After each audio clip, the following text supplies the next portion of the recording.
Bonjour et bienvenue dans cet avant-dernier épisode du défi J'envoie 2025. Et oui, le premier mois de l'année se termine. Moi où j'ai publié un épisode de mon podcast Déprogrammons-nous ça urge par jour en respectant une contrainte imposée. Moi où je t'ai livré une épiphanie par jour. Aujourd'hui, la contrainte est la suivante. Fais un bilan du mois de janvier et parle de tes projets à venir. C'est chouette car tu peux aussi la faire tienne. Bienvenue dans le podcast Déprogrammons-nous ça urge avec Elisabeth Taringui, mentor, coach en transformation consciente depuis plus de 20 ans. Tu cherches à reprendre les rênes de ta vie après une épreuve douloureuse. Tu as décidé qu'il était temps pour toi de prendre ta place, de t'affirmer et d'enfin créer la réalité que tu mérites. Eh bien, tu es au bon endroit. Mon nom est Elisabeth Taringui et je crée la vie de mes rêves en conscience depuis plus de 30 ans. En plus de 20 ans, j'ai aidé des milliers de femmes à booster leur sécurité intérieure, à redevenir confiantes, visibles, inarrêtables. Avec ce podcast, Déprogrammons-nous ça urge, je t'aide à te libérer de tes conditionnements physiques, mentaux, émotionnels, spirituels pour quitter le manque et vivre enfin dans la joie et l'abondance. J'ai vraiment à cœur que tu entres dans ce cercle de transformation à ton tour. Tu vas enfin comprendre comment tu fonctionnes et les conséquences que ça implique. Tu vas pouvoir modifier tes fonctionnements conscients et inconscients pour redevenir pleine réalisatrice et actrice de ta vie. Mon mois de janvier a été riche de nouvelles rencontres dans ma vie personnelle et d'accueil de nouveaux clients assez différentes d'habitude, mais tout aussi pertinents, intéressants, avec des vies passionnantes.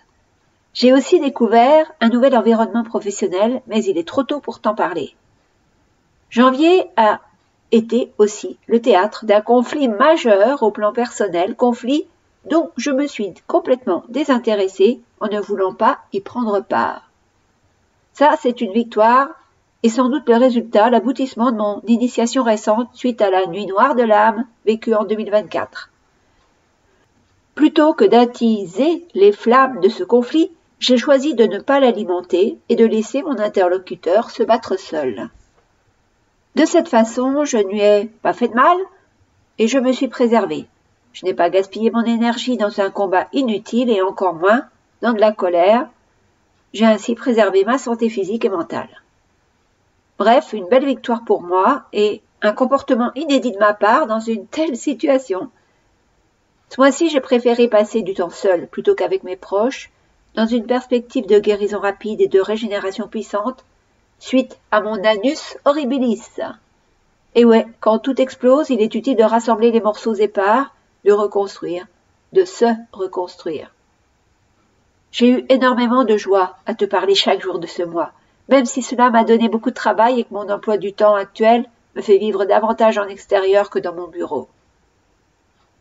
Voilà pour le bilan. Concernant mes projets à venir, je ressens depuis l'année dernière un appel à agir beaucoup plus activement à la protection de la nature, et plus particulièrement des animaux. Je ne sais pas encore quelle forme mon action va prendre, mais je me suis déjà rapprochée du Parc régional de Corse, du Conservatoire d'espaces naturels, et surtout du Jane Goodall Institute. Moi qui ai mis de côté mon rêve d'observer des primates en milieu naturel en 2000, car la recherche se faisait sur des animaux en captivité, je sens que ce rêve non réalisé revient me chercher. Je n'ai nulle envie de partir en Afrique noire, comme c'était le cas en 2000. Je laisse le destin me conduire sur ce chemin vers les animaux, quelle que soit leur espèce. Il est vrai que je me contente des oiseaux corses depuis plusieurs années, mais 2025 va me rapprocher d'autres espèces animales. J'y crois fort. Concernant mes projets personnels, j'en ai un gros, mais il est trop tôt pour te le dévoiler. Et toi, quels sont tes projets? Tu peux m'en faire part en m'envoyant un email à elisabeth@abondancejoie.com. Je mets l'adresse en description de cet épisode.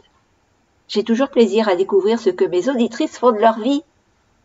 Alors, hâte de lire tes projets. Allez, on se dit à demain.